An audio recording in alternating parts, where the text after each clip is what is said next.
All righty. Welcome, everyone. So there we go. Okay. Hi, everyone, and welcome to 5 Steps to Building Out Your Ideal Grant Team with Interns with Marie Gress.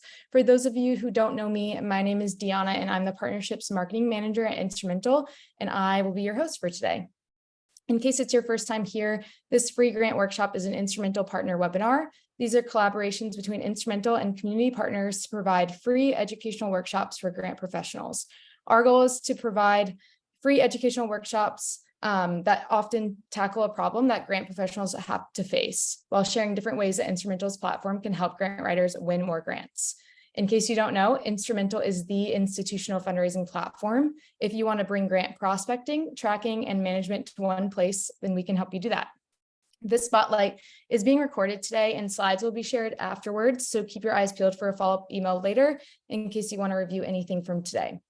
If you have questions throughout, we ask that you put 3 pound signs in front of your question when popping it in the chat to ensure that it stands out and that we don't miss it. If your question isn't answered during the presentation, do not worry. We will be keeping track of questions asked throughout, and we'll try our best to address them during the Q&A at the end. Lastly, please be sure to stick around for today's entire presentation. At the end, we will be sharing with you some freebie resources, more details to come after Marie's presentation. Now, with all of that housekeeping out of the way, I'm so excited today to introduce Marie Gress. Marie Gress is a licensed master level macro social worker specializing in older adults in technology, working at the intersection of capacity, competency, and community in the aging sector. She is the CEO at Covert LLC, serves on Washtenaw County's Mission on Aging, and provides supervision and mentorship to macro social workers in the aging sector. Marie started providing grant writing and grant strategy services with the mission to increase the capacity and impact of small nonprofits with limited resources, along with low-cost websites and outreach methods. Since then, she crafted a grant writing for novices workbook and has made it available for free on various platforms, created a self-paced online course, and has led grant writing courses and seminars for groups like NASW Michigan, NAAP, and Volunteer Florida. Thank you so much for joining us today, Marie. And with that, Marie, please take it away. Yeah, thank you so much for having me today. I want to do, Deanna, do you have closed captioning turned on for our talk today? Yes. Or is currently getting it turned on, then you can turn that on for yourselves if that's something that is helpful for you. I will also say that I am currently interim executive director at a local agency, and I'm on site today and experiencing a little bit of internet issues. So if I freeze, feel free to put in the chat the last thing you heard, and I'll scoot back to that last thing that you heard, okay? Our agenda is I want to talk about the types of interns and how you can find them. I want to talk about the potential that interns have in your agencies. I want to talk about some of the things to know before you bring interns on board and how to address those. I want to talk about what you can have those interns do. And then I'll recap with the 5 steps. We're going to kind of cover it as we go. And just to close it all out, I'm going to make sure that you get those 5 steps just on one slide. A point of clarification, we had a couple of people submit comment that in the event, we talked about how some interns are low cost or free, and people have a problem with that business model. And I was talking with Deanna, and we wanted to make sure that this was clear, that Cover and Instrumental believes if you are using interns to support your team, that they should be fairly compensated. We do not condone the intentional model of not paying interns for their work. Later, when I talk about the types of interns, you'll learn where these quote unquote free interns might come from. And we'll talk about what that might mean for you and your agency. We'll talk about a couple of the ethics that I've thought about both when I was in the nonprofit space and then as a business owner, a for-profit business owner, how I address that, and I'm happy to take questions as we go as well. But just to kick us off, we wanted to make sure that that point was very clear. It would be super helpful for me. You've already shared some of your names and organizations, so let's just skip that. I would love, and where you're calling in from, what I would love to see you put in the chat for me is when you think about your grant process, what takes you the longest? What's something that takes you just longer than what you would like it to take? If you could put that in the chat, what takes the longest? Research, relationship building, research, sifting through RFPs, the writing, rewriting the answers to tailor each grant, writing, yes. Organizing everything, I hear that, drafting, researching opportunities, a lot of reporting. I should have done one of those. I just found this cool new tool called Mentimeter. I'll have to put it in the chat a little bit later, but it does these cool word bubbles as people are putting in their responses. I should have done that for this. Budget, that takes a long time. That does take a long time. Gathering the information. Management for reports, great. Federal regulations, narrative writing. Researching, writing the narratives, collecting the data, the whole grant writing process. Oh, I have two other Mentimeter fans. That's great. If you could put the link in the chat for everybody, I would appreciate that. Having difficult clients who don't check their emails every month, great.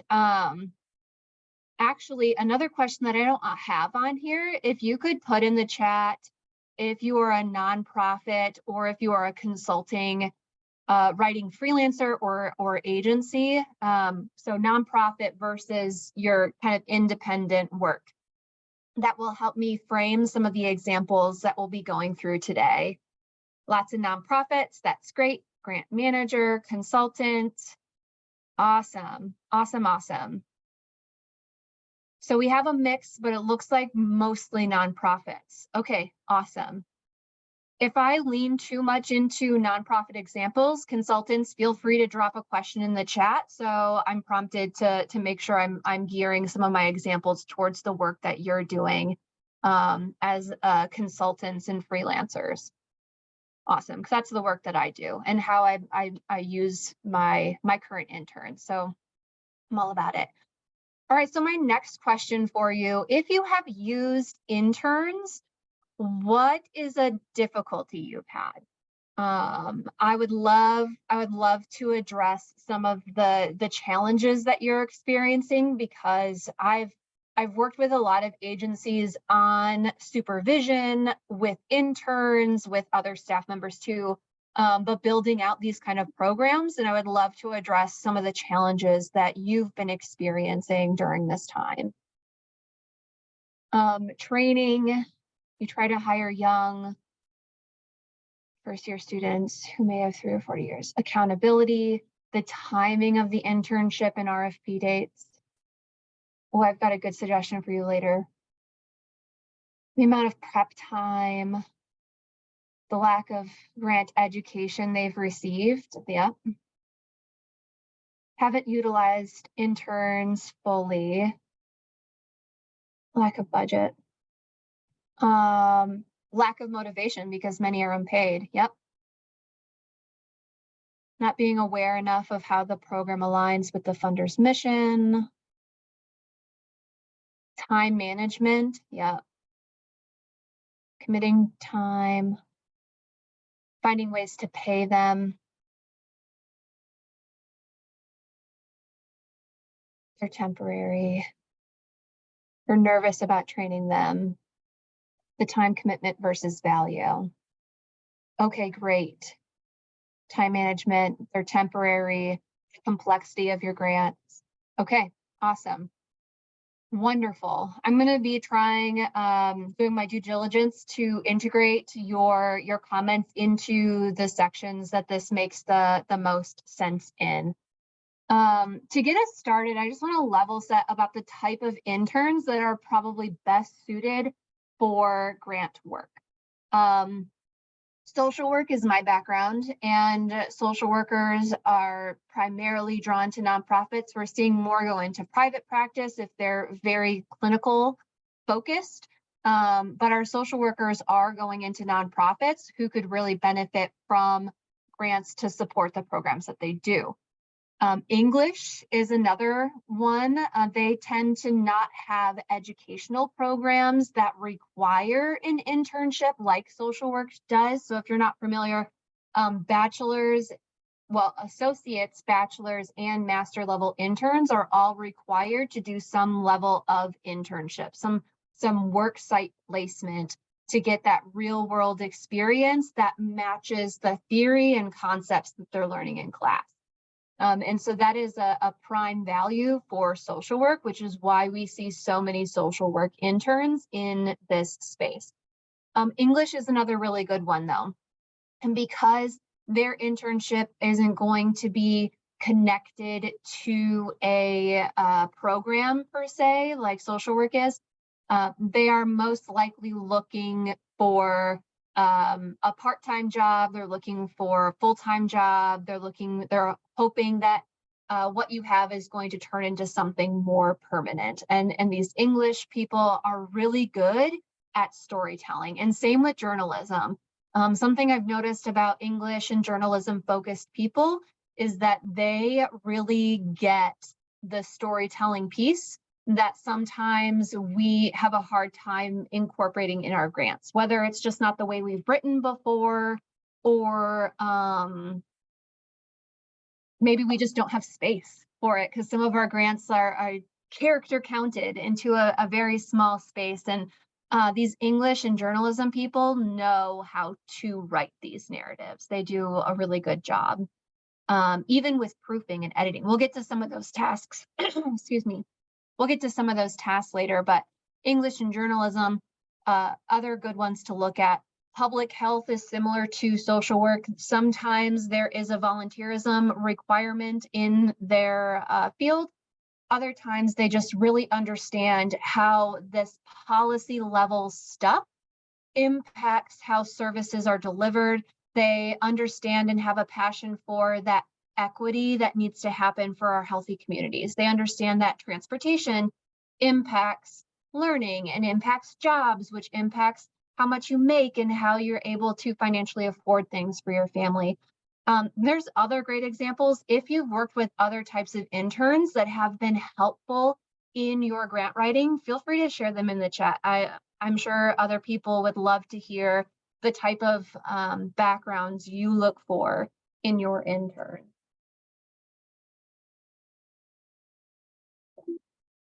I want to talk about the type of interns. So there are volunteer internships and really here with the volunteer internships, let's just take the educational requirement component out of it for a moment. When you look at what type of internship you want to offer, I recommend you are straightforward with let me just make sure I'm getting ahead of myself. Okay. I really got that point of clarification thing in my mind, and I really want to make sure I hit that home. But before we get to the payment piece, the type of interns, you can look for just some volunteer. I've had, especially after my Volunteer Florida seminars, where we have 400 agencies come through. We did 2 cohorts last year and 400 in each one, going through and looking for a certificate. And so how we designed that is they are ideally working on a grant or reviewing one that had recently been submitted. And at the end, they submit something to me and my team for review, and we give feedback and the certificate at that point. I've had a couple of people reach out to me afterwards that they want more experience and exposure to what searching in real time looks like, what writing this in real time looks like. If they could observe a little bit more how this looks on a day-to-day practice, they are really here to shadow and maybe offer a few things. And so they're looking for volunteer opportunities. and that's great. You're likely, you could have a local community member who has experience grant writing and they would love to volunteer their time. It's typically not framed as an internship at that point because they already have that skill set. We're talking about an intern, it's usually a temporary agreement and there's learning involved. You could have interns that are part of an associate's program, a bachelor's, master's. Maybe they've completed their degree. I see this in communications a lot of times where they complete their degree and then they look for an internship right after they graduate to get that real experience. And so you could be looking for somebody with 0 to 1 year's experience with a bachelor's degree, right? You want to make sure that if your agency is taking on someone that you know you're going to be doing some training with, at least they understand how to write a good paragraph. At least they understand that there's going to be research involved. You're not starting from complete scratch. They have something underneath them. And where you want this to be depends on your agency. I would really encourage you to talk with leadership in your agency or your board of directors if this is a path you want to pursue. What level of skill do you need from an intern to bring to your agency from the get-go? Those are good conversations to have and will help you decide what level of education this person is coming in on or experience, right? A lot of times if we're talking about internships as a job description, we'll see on other job descriptions a bachelor's degree or 2 to 4 years of equivalent experience. And I think that could hold true for internships as well. All right, so back to the pay stuff. I love talking about paying interns. From the field of social work, there are actually most interns, social work interns are not paid.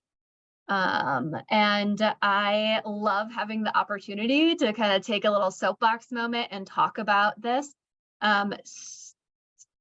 Student interns are in a really interesting position. Legally, they do not have to be paid. Legally, and this could vary by state, but the federal law and where I am in Michigan and any of the agencies or any of the schools I've worked with, Tennessee, Texas, who else have I had? Minnesota, Wisconsin, and Illinois, they have a labor law that says if your intern is getting their experience as part of their university credit, they do not have to be paid. The school and the placement site have an agreement on the level of expectations, or they should have an agreement on the level of expectations of the student intern, what type of opportunities they are exposed to, and what types of opportunities are they expected to finish. Some organizations take advantage of this and immediately give their interns with little or no training a full caseload. And that is definitely an inappropriate use of an intern. But I do want to make, since we had a couple of comments about that before this presentation, I do want to make you aware of that. And if your agency is a nonprofit and you are overstepping your boundaries with your intern, I really encourage you and your leadership to look at that, scale back what that's doing, or consider offering a stipend. Is usually the first type of pay we see agencies, whether you're for-profit or nonprofit and you're first exploring this space of paying interns. Stipends are usually the first thing that agencies try. It gives everybody an agreement about we see that you're doing work for us, but realistically, this is what we can offer you for that work. And I think that's a great place to start. Talk about what that stipend looks like. If you are a consulting agency and you are writing grants for pay, you ethically should not, and I would have to double check the labor laws on this too, but you should not be having any interns doing billable hour work and not paying them. That is unethical. If your interns are doing billable hour work, like they're doing 10 hours and then you bill your client for 7 of those, your intern is entitled to pay. And so I just want to put that out there. So there's volunteer interns, there's paid interns. And I'm going to check the chat on questions for this in just a moment. There are hours to consider. So if interns are part of a school program, there's likely a minimum hours they have to have or a maximum hours they are supposed to have. So look at what type of hour commitment you need from an intern or that you are able to actually supervise. And then degree requirements. So I fall back to social work a lot because they probably have one of the more rigorous internship requirements. And it's my background, but internships in social work require that a social worker is providing supervision, an hour of supervision every week. 2 of those hours every month can be a group. So that helps a little bit, but you don't want to take on a team of 10 interns and have to be providing supervision to all of them. Regardless of that hour requirement, that's a lot of people to oversee. And so I would definitely take it one step at a time, scaling up as you go. Another thing that I would encourage you to think about in this conversation of type of interns is to think about the timing of the interns. So as a lot of you mentioned earlier, they are short. The point of an internship is that it's finite. There is a beginning and there is an end. There may be an opportunity for hire, but there is usually this begin and end time approximation. And so if you can be strategic with starting an intern, say in the fall, and they go through the spring, have your next intern start in the winter. So your first intern is training your second intern. And then you would have the next one start during that one's second semester. And so you're kind of building in this overlap. So 1, you're not taking on too much at one time. 2, your interns can help develop each other. We're going to talk about some development things in a little bit, but having interns help train is not only helpful for you, but adult learning theory shows us that teaching somebody else something helps solidify that for yourself. Being able to show somebody how a job is done is just as beneficial as going through or maybe a parallel level of beneficial as to going through multiple online trainings and that kind of thing. I want to pause on this type of interns conversation, and I'm going to just look through the chat really quick to see what kind of questions we have, especially for this paid conversation.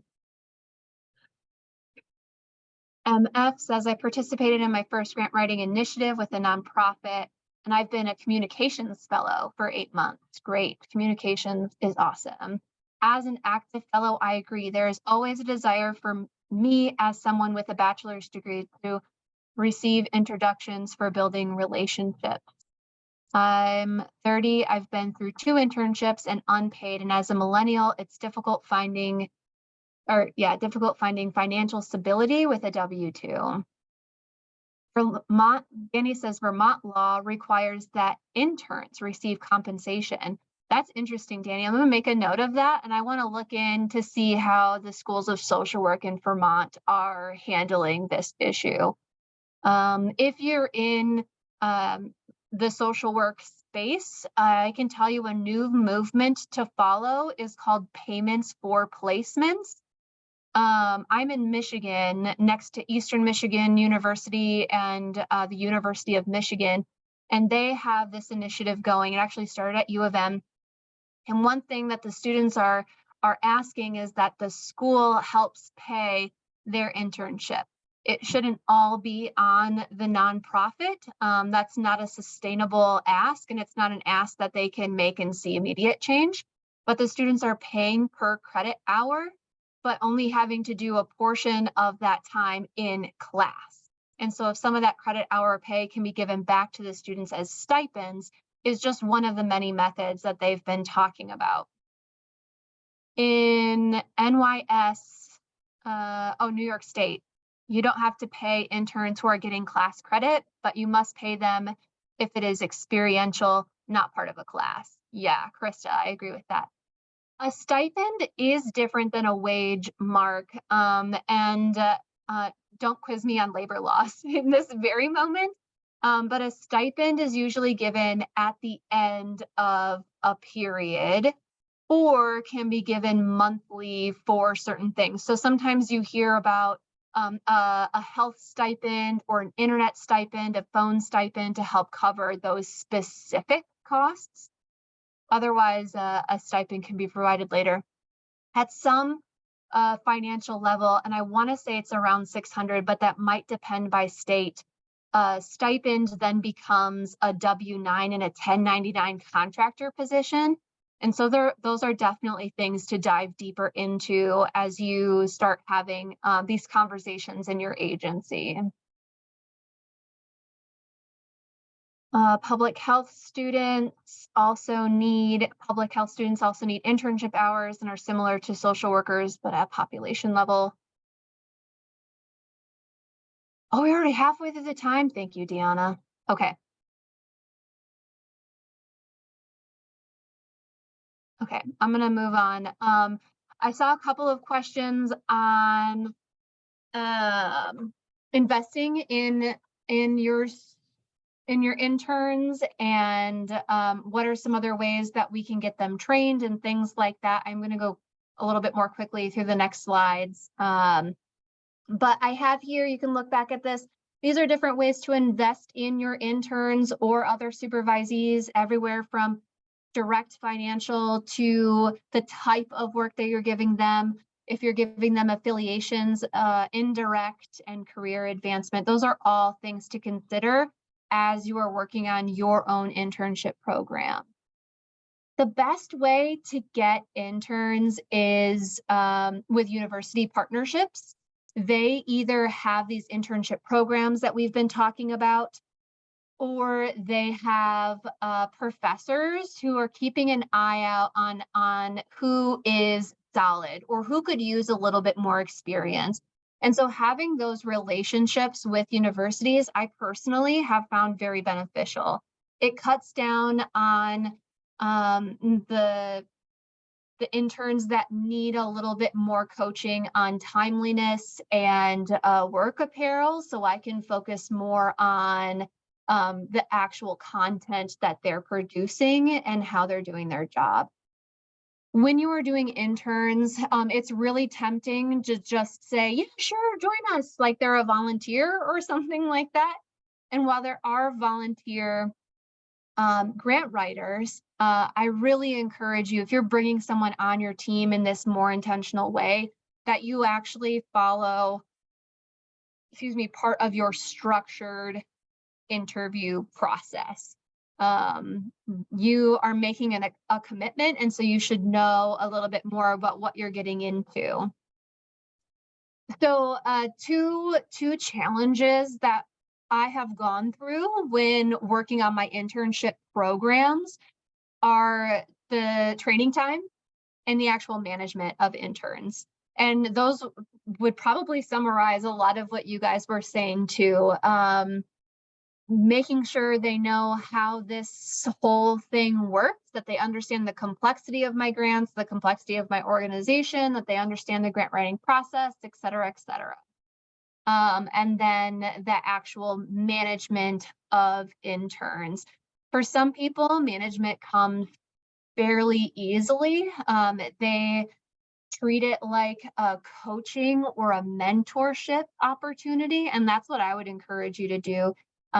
Is to really think about it more in that way with a little bit of administrative stuff rolled in. And I've got an example agenda for you in just a moment as well.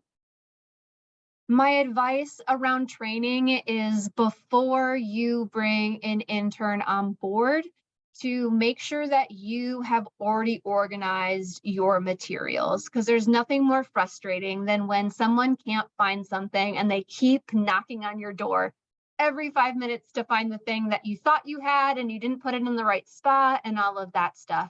So just prepare a little bit, make it your spring cleaning day where you get your structure in place. This is what I want this part to look like. This is my expectation at this time. Get any samples together of past grants that you have written so they have access to similar data points that you've used, and that kind of thing. And I have a training gift for you, so you can use this training that I have for you at no cost. And I'm going to share that with you at the end of this. So stay tuned for that training gift. My best advice on management is to have structured supervision.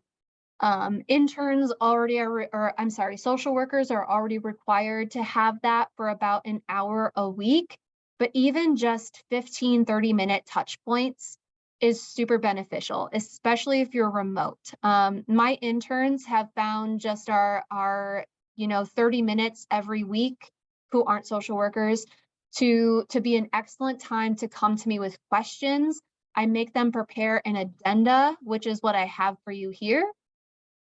They prepare an agenda, they tell me what questions they have, what resources they might need, what skills they still feel iffy about or they want to improve. And then we go over some other comments from me, other task updates and things like that. This not only structures your supervision time to be more around coaching and mentorship, but it really empowers them to talk to their supervisors in a completely different way. My interns have gone on to their next job and finding that their coworkers are struggling, especially in remote work, are struggling to get information they need from their supervisors. And it turns out they're just not talking to their supervisors because no one taught them how. So if you want to take this agenda and use it in your agencies, test it out with your first intern, tweak it so it meets your needs. This doesn't have to be a Bible. Tweak it to meet your needs. This is what we have found being very beneficial.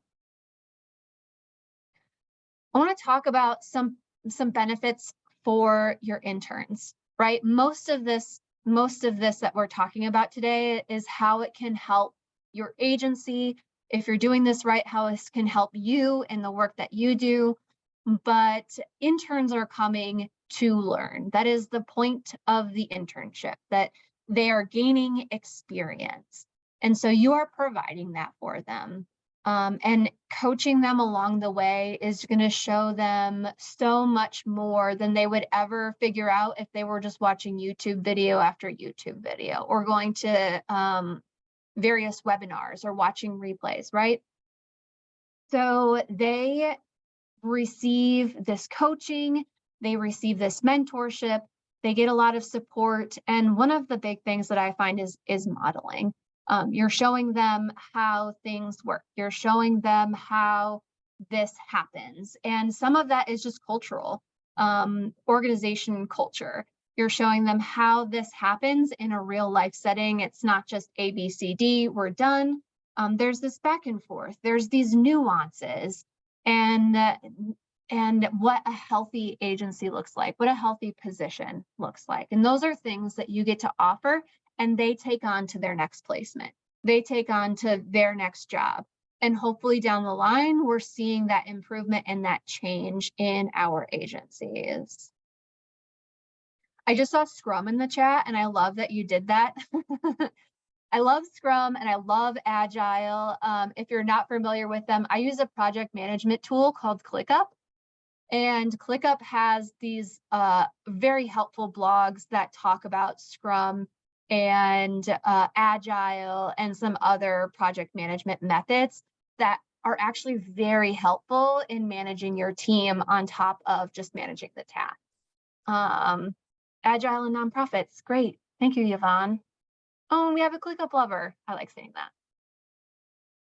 Some potential for you. We've already talked about some of these. And again, I spent a little bit too much time on my soapbox earlier. So potential for you, obviously, your interns are bringing you new ideas. They are a brand new brain in your work setting, and they can see things a little bit differently. I've had interns come and they're like, hey, I heard that state appropriations could be a way for us to get funding on building this building that I've heard the board talk about. Have you guys looked at that? No, Anna, we have not talked about that. That's an excellent idea. Can you get me more information? And so she did. And now one of my agencies, we're going through the state and federal appropriations process. It looks very promising that we're going to get $8 million to build our own facility instead of being in one room of a school. This is for senior services, and it's going to be an amazing improvement. Stay tuned for that. So they have new ideas. They come with good questions, some questions that we just maybe didn't think of our work in that way. We didn't think to frame something in that way. Maybe it's not something we've ever had to explain before and to put into words, but they're just natural curiosity really pushes us to be better professionals, to be better writers, to work harder for our clients and our agencies. And so they have great questions. If you are using interns who are part of a university currently, whether they're actually doing it through a program or not, if they are in school, students at university have access to fundraising portals. Foundation Directory Online is one of the more common ones, but they have access to databases of journals that have evidence-based practices and the latest research trends and all of this other stuff that you would have to rely on abstracts for in Google Scholar. And so leveraging your interns to help with that research is just huge potential for you. Tuning in with emerging trends. If they stay, I mentioned this in the event description, if they stay, they are now familiar with your agency. They are familiar with your data, with your storage, how to find things on their own. They're pretty autonomous by the end of their internship, potentially even able to train your next volunteer or interns. And so if they stay on board with you after that, they're completely trained and ready to go. I have that with one of my current interns. She is making associate's pay because she is so beneficial to me right now. I pay her at my associate's level, and she is staying on with me after she graduates. She is just perfect for the next step in my business. She can write grants, she can work with interns. She's going to start after she fully graduates with a BSW intern just to get her feet wet. And we're going to go from there. So completely trained and ready to help me scale what I'm doing. That's Anna too. We love Anna. And then as mentioned before in the previous slide, we can grow from them too. There's a lot, there's just a lot that we can learn from them. One of the harder things with interns needing this extra coaching, administration, and management that I have found, I do a whole other course on actual supervision. It's through our Executive Progress Initiative, where I train emerging leaders and even established leaders how to supervise better, how to be a better leader in their work. And so this is a feedback template that I have for the supervisor. All right. I think next, do I have, oh, I don't have that. I didn't put it in here. I meant to put that nugget in here. I have feedback templates on what you can give to your interns. And then I ask that you, at the end of their internship, you ask for feedback, because like I said, there's a lot that we can learn from them too. How interns learn, what were their expectations? How was that met? How was it not met? Right. And so this is an example of what I have used in the past to get that feedback. So I improve, right? Interns can help me improve just as much as we're helping them. Question on how you access these templates. If you download these slides after the presentation, I believe Deanna is going to cover that again, but you'll have those in there, or you can reach out to me directly if it ends up too small. I'm happy to share the full workbook with you if you reach out to me. All right, so some tasks that you can have them do. Start with having them proofread a proposal, right? I would not recommend that they go right to grant writing because they don't know very much about your agency beyond your website. Have them proofread a proposal. This gets them used to your language, your data. It gets them used to what a grant might look like, especially the type of grant that you go for. Some nonprofits are really focused on community foundations, and some of them are very focused on government grants. Those are two different beasts.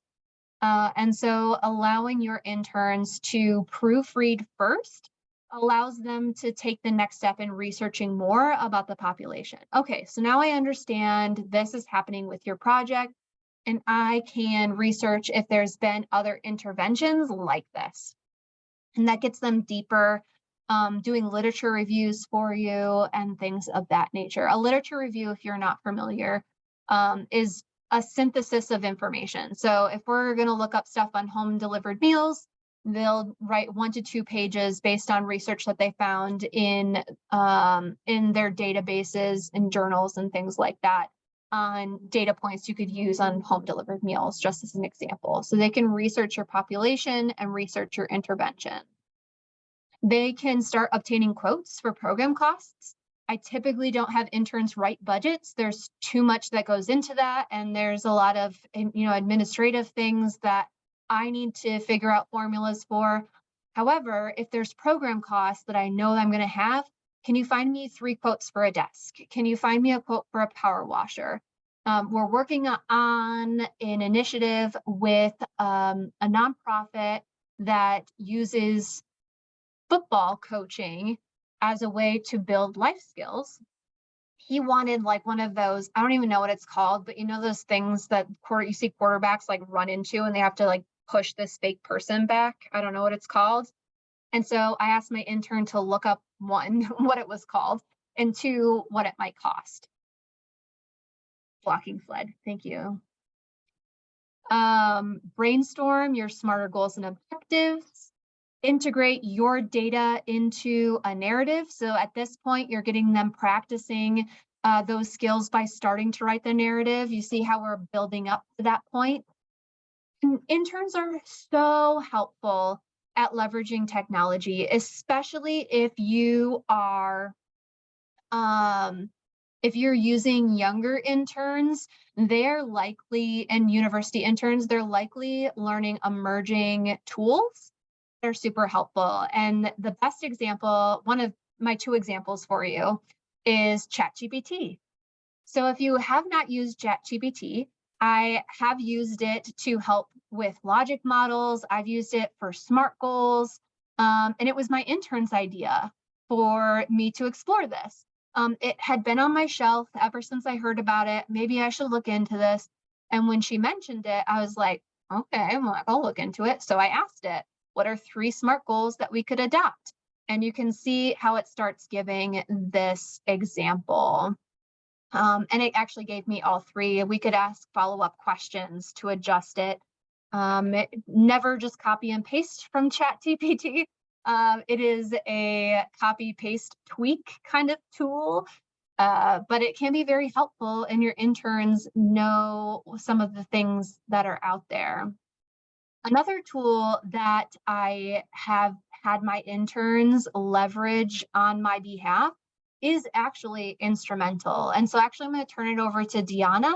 She's going to show you an in-depth demo, or at least more than I could do on a slide of this. So Deanna, would you mind sharing your screen? Yes, thank you so much, Marie. Let me add the spotlight and share my screen. Just give me 1 second. Continue. Alrighty. Can you see my screen? Thumbs up. Yes. Okay, perfect. Thank you so much. Okay, so Marie gave such good points on how interns can be a great addition to your grant team. And I just want to show you some of Instrumental's functionality where interns may be able to help out and how you can utilize Instrumental to work with them.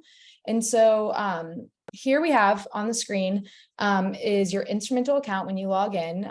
There's two main tabs for each of your projects. You have the Matches tab, which we're on right now. And then you have the Tracker tab, which we're going to flip to in just a second. You can see that here.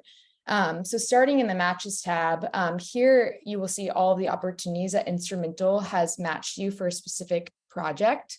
And one of the awesome ways that you can have interns support your team is, and like assuming that your interns are, trained and up to speed on what your org does and what sort of opportunities you're looking for, you can have them actually take this initial set of matches and sift through these funding opportunities and look at the information that we have on each funder and save opportunities to your tracker, as you can see here below on the bottom right.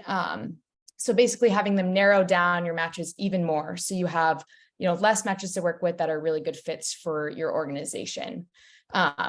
So what you could do potentially is, give them certain parameters to look for, like maybe you want them to save grants that are above X amount, or that mention X, Y, or Z, and then have them read through this funding opportunity here on the right. We have like the overview of the grant opportunity, as well as more information on the funder itself via the 990 report that we have on file.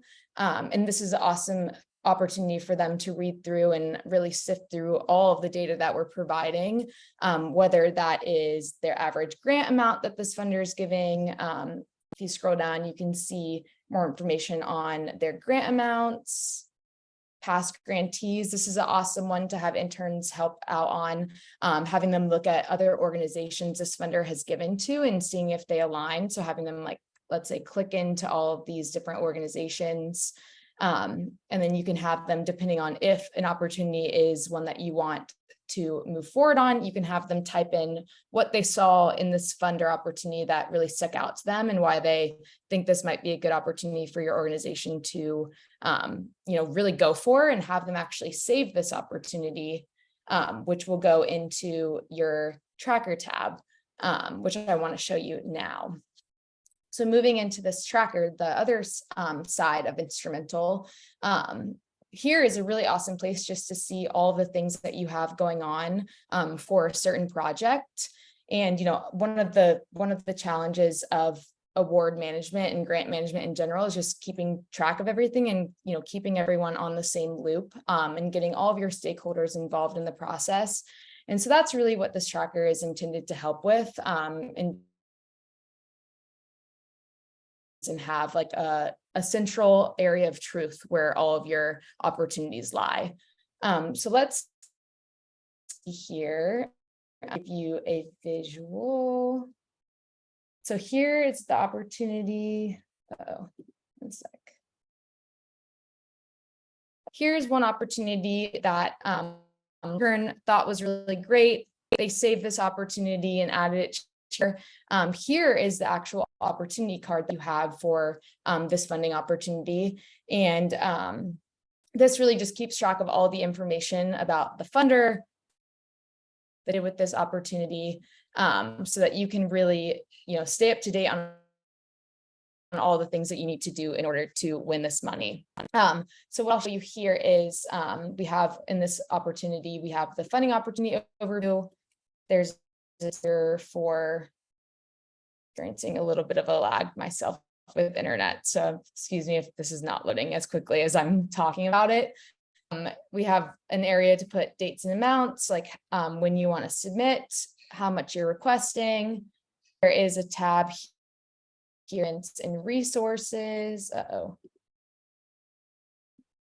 Got the famous spinning color wheel, so that's never a good sign. Okay, we have documents source, so you can keep track of funder portal information and documents that are related to your grants. And a really, really awesome feature that we have here is tasks.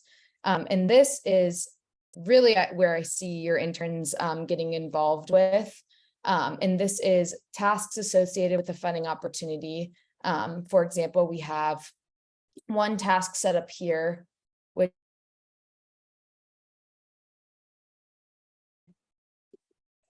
one second, bear with me.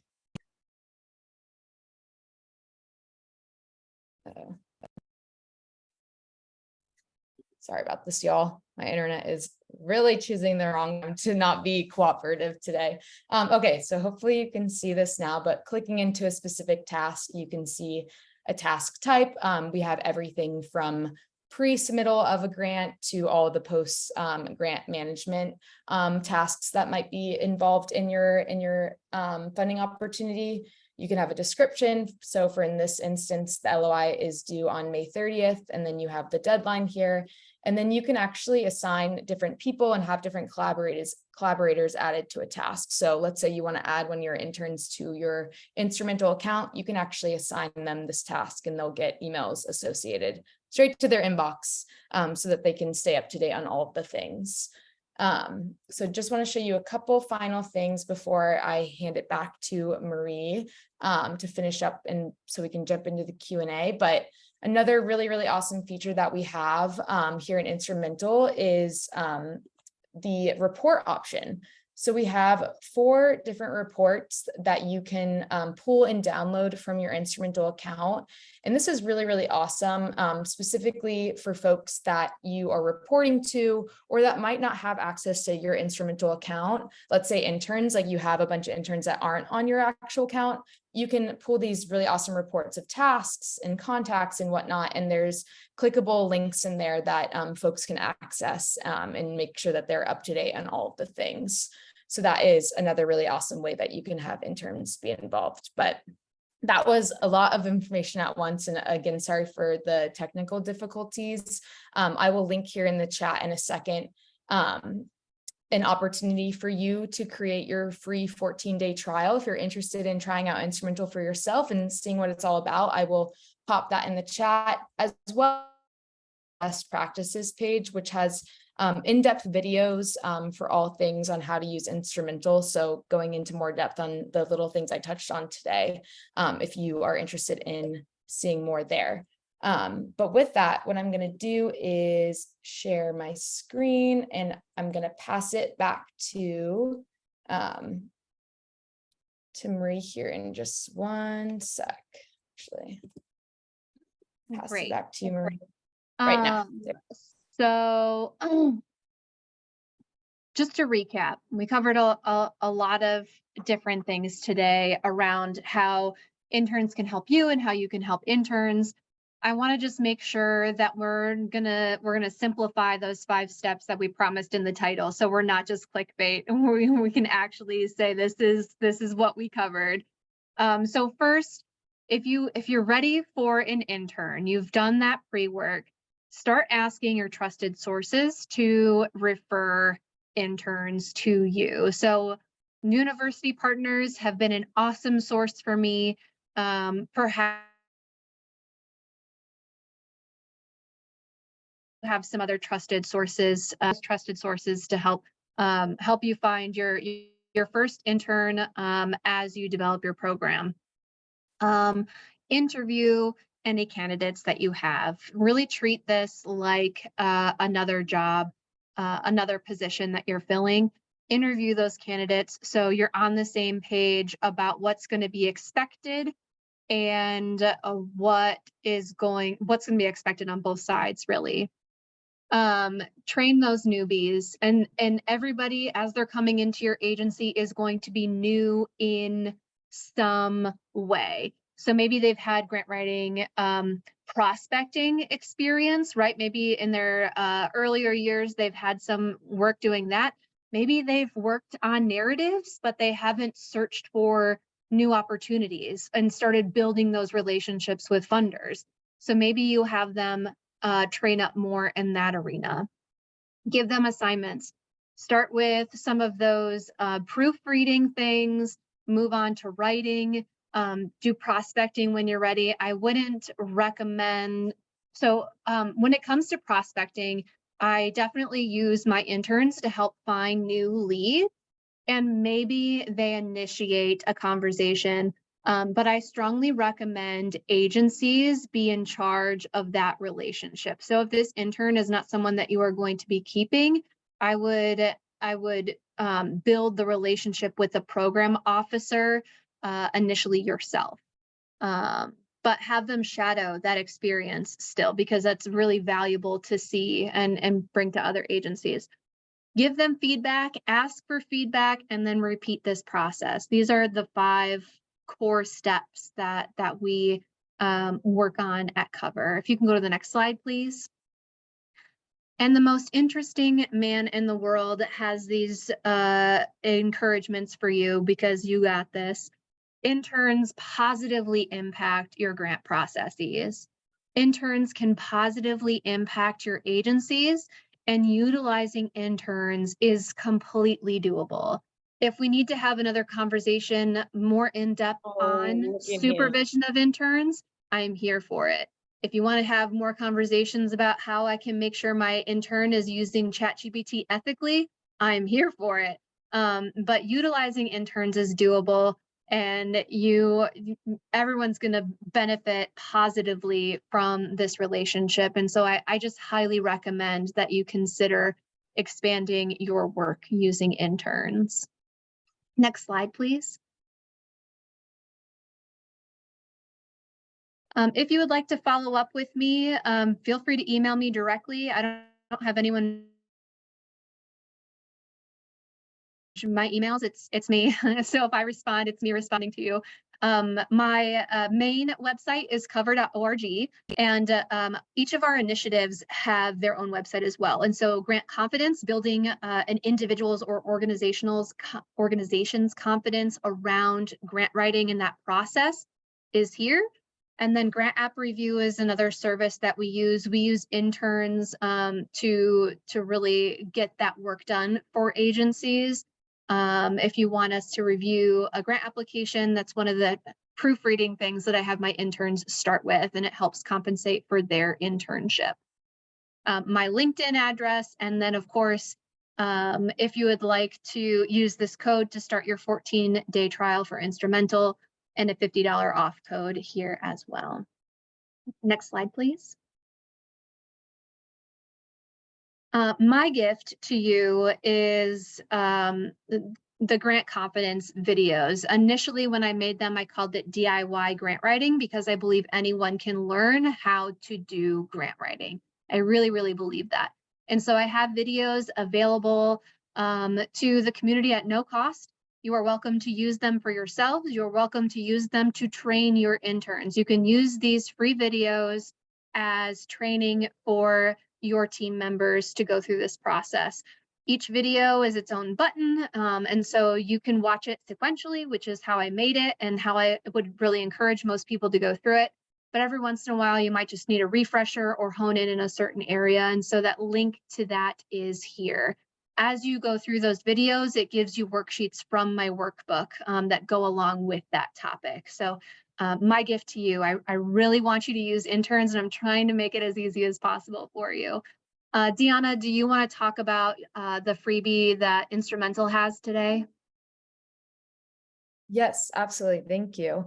And I know we're over time, so if folks have to head out, fret not, we will have the replay sent out after this if you want to get this information. But here is the link to access your freebies in the chat. In addition to Marie's Grant Confidence book, we are also giving away 10 best lessons from 10 grant writing experts guide. So all you have to do is complete the actions here and then click that link in the chat in order to get access to these awesome resources. We are at time, and so we are unfortunately not going to have time for the live Q&A, but we do have Marie's follow-up information here on this previous slide that I'm going to go back to, and I'm also going to pop my email in the chat. 1 second. So that if folks want to follow up with this after, whether it's a specific question for Marie, or if you have a specific question about Instrumental, please don't hesitate to send us an email. We'll make sure to answer that after. But with that, I want to just say a final thank you to Marie for sharing with us today, and everyone in the audience for tuning in and being engaged throughout the presentation and asking really awesome questions. Don't hesitate to reach out with your questions so we can make sure that we get everyone answers. With that, Marie, any other final words before we close out for today? No, I'm available for a few minutes if anyone wants to send an email or stay on and chat. I don't know, Deanna, can we stay on and chat if anyone needs it? Yeah, absolutely. We can hang back. I'll stop the recording and everything, and folks are welcome to head out. But Marie and I can stay back for a couple minutes to answer any questions that folks might have. Great. Thank you, everyone. Thank you so much. And I'm also going to pop in the chat a link to our upcoming grant workshops if you loved this one and want to check out some more. And I with have that, to we'll wait. give something to a staff member. I'll be right back. No worries.